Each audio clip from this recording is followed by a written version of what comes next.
जिस तरह बॉलिंग हुई है, ये मानना पड़ेगा कि ये ऐसी बॉलिंग कभी कभार होती है और इसमें कोई शक नहीं कि इंडिया की टीम इस टाइम जो टीम ने परफॉर्म किया है पूरे एशिया कप में, आप देखें जब बैटिंग पे बोझ पड़ा तो कहीं ना कहीं किसी न किसी टीम ने, अगर ओपनर्स नहीं चले तो मिडल ऑर्डर्स ने परफॉर्म किया। अगर मिडल ऑर्डर नहीं कुछ कर सके तो फिर नीचे से आपने देखा हार्दिक पांड्या ने आके परफॉर्म किया, ईशान किशन ने आके परफॉर्म किया। तो हर किसी ने अपना अपना रोल अदा किया है। जैसा आपने देखा कि जैसा फाइनल खेला गया, मेरे ख्याल में बहुत ही बुरा फाइनल ये खेला गया। श्रीलंका के हिसाब से बात की जाए तो उम्मीद नहीं थी कि इतने बुरे तरीके से श्रीलंका की टीम जो है वो टॉस जीतने के बाद बैटिंग करेगी। समझ नहीं आई कि श्रीलंकन बैट्समैन करना क्या चाहते थे। बॉल स्विंग होता है, सीम होता है, आई थिंक बॉल को थोड़ा सा रिस्पेक्ट दिया जाता है, लेकिन मुझे नहीं लगता कि श्रीलंकन जो बैट्समैन है उन्होंने बॉल को रिस्पेक्ट दी। ऑफ स्टंप से बाहर जा रही हैं बॉल, उनको शॉट्स खेल रहे हैं, मतलब कितना जल्दी में थे, समझ किसी को भी समझ नहीं आई। देखें जब बॉल स्विंग सीम होता है, आप उसको टैकल करने के लिए कुछ बी प्लान करते हैं, आप थोड़ा सी क्रीज छोड़ते हैं, एक आध दो कदम आगे जाते हैं, उसकी लाइन ख़राब करने की कोशिश करते हैं, वहीं खड़े होकर खेली जा रहे हैं। इसमें कोई शक नहीं है कि एक्स्ट्रॉर्डनरी किस्म की बॉलिंग की बुमराह ने, जिस तरह बॉल स्विंग हो रहा था, एक्स्ट्रॉर्डनरी बॉलिंग की सिराज ने। मेरे ख्याल में जिस तरीके से बॉल को वो स्विंग कर रहे थे और क्रीज भी यूज़ कर रहे थे, एक जगह पे उन्होंने जो बॉल की, सबसे अच्छी चीज़ मुझे उनकी ये लगी कि आप उनकी जो रिस्ट पोजीशन है वो देखें कितनी ज़बरदस्त थी। उनका बॉल रोल होता हुआ कितना ज़बरदस्त जा रहा था। उसके बाद जो रनअप में अमूमन जो बॉलर्स होते हैं वो नए बॉल जब उनके हाथ में आता है वो तेज़ भागने की कोशिश करते हैं, लेकिन उन्होंने अपने रनअप को बिल्कुल स्लो किया, क्योंकि जब आप रनअप को स्लो करते हैं तो आप अपना जो एक्शन है वो स्लो फिनिश करते हैं, क्योंकि पीछे से फोर्स कम आ रही होती है। जब स्लो एक्शन को फिनिश करते हैं, बॉल स्लो रिलीज़ होता है, उसमें फिर आप एक जगह पे बॉल करते हैं।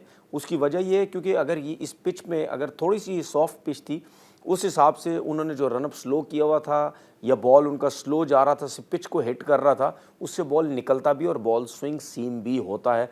ये वही काम कर सकता है जिसने 4 डे क्रिकेट, जो बड़े एक्सपर्ट होते हैं बॉलर, उन्होंने खेली हो, ये वही जो है वो कर सकते हैं। लेकिन जिस तरह बॉलिंग हुई है, ये मानना पड़ेगा कि ये ऐसी बॉलिंग कभी कभार होती है और इसमें कोई शक नहीं कि इंडिया की टीम इस टाइम जो टीम ने परफॉर्म किया है पूरे एशिया कप में, आप देखें जब बैटिंग पे बोझ पड़ा तो कहीं ना कहीं किसी न किसी टीम ने, अगर ओपनर्स नहीं चले तो मिडल ऑर्डर्स ने परफॉर्म किया। अगर मिडल ऑर्डर नहीं कुछ कर सके तो फिर नीचे से आपने देखा हार्दिक पांड्या ने आके परफॉर्म किया, ईशान किशन ने आके परफॉर्म किया। तो हर किसी ने अपना अपना रोल अदा किया है। इसी तरीके से अगर आप बॉलिंग को देखते हैं, अगर ओपनर्स आउट नहीं कर रहे, सॉरी बॉलर्स नए बॉल से आउट नहीं कर रहे, तो आपने देखा कुलदीप यादव ने नीचे से आके आउट किए, या कभी हार्दिक पांड्या ने आके आउट कर दिए।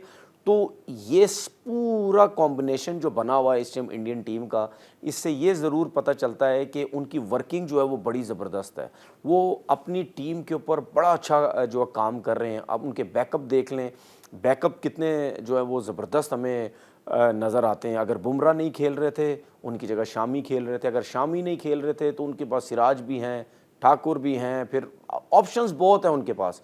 तो कहीं ऐसा नहीं होना चाहिए, ना उनको फ़िक्र होती है कि जी हमने उसको अगर बिठा दिया है तो हमारी टीम अब क्या करेगी। लास्ट मैच जो रोहित शर्मा जब ये बांग्लादेश से हारे थे तो कितनी ज़बरदस्त उन्होंने बात की थी कि हमें एशिया कप के फाइनल की फ़िक्र नहीं है जो हमने 4-5 प्लेयर बिठाए हैं, हमने वर्ल्ड कप के लिए देखना है। और ये टीम अब जिसके ऊपर एक टैग लगा हुआ था कि जी आईपीएल हो रही है, कोई इवेंट नहीं जीत पा रहे, तो आज इन्होंने ये इवेंट भी एशिया कप पे जीत के बता दिया। अब ये जब अपनी कंट्री में जाएंगे और वहाँ पे जाके बहुत बड़ा टूर्नामेंट एक स्टार्ट हो रहा है वर्ल्ड कप का, तो उसमें अपने लोगों के बीच में जब खेलेंगे, अपने होम ग्राउंड का जो एडवांटेज उठाएंगे और जो उस कंडीशंस के हिसाब से जो उनके पास प्लेयर्स हैं, मेरे ख्याल में कुछ भी आप कह सकते हैं कि इंडिया की टीम वर्ल्ड कप का जो है वो फाइनल भी जीत सकती है। मेरी तरफ से बहुत बहुत मुबारकबाद हो इंडिया की टीम।